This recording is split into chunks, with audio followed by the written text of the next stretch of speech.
Some users have said that Apple Pay is not working properly on the Apple Watch.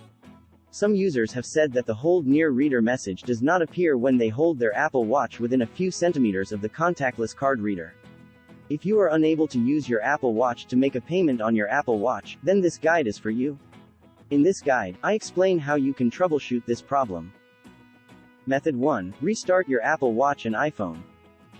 Restart your Apple Watch and then try again. This is easy to do. Restarting may fix your Apple Watch's Apple Pay problem. To restart your Apple Watch, press and hold the side button until you see the power off slider.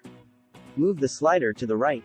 Wait 30 seconds for your watch to turn off. Then press and hold the side button again until the Apple logo appears. Furthermore, restart your iPhone as well. To turn it off, you can go to Settings, General, Shut Down, after your iPhone is powered.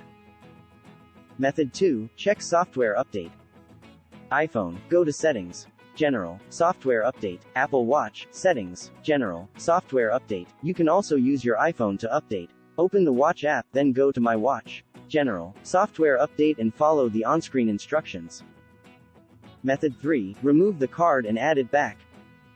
On your Apple Watch, open the Wallet app. Select your card, tap Remove. Now restart your Apple Watch. Then add your card back. On your iPhone, open the Apple Watch app. Go to My Watch, Wallet and Apple Pay and follow the on-screen instructions. Method 4. Turn off Assistive Touch. Some users have said that turning on Assistive Touch on Apple Watch made Apple Pay stop working. Assistive Touch is an accessibility feature that is available on Apple Watch SE and Apple Watch Series 6 and later models.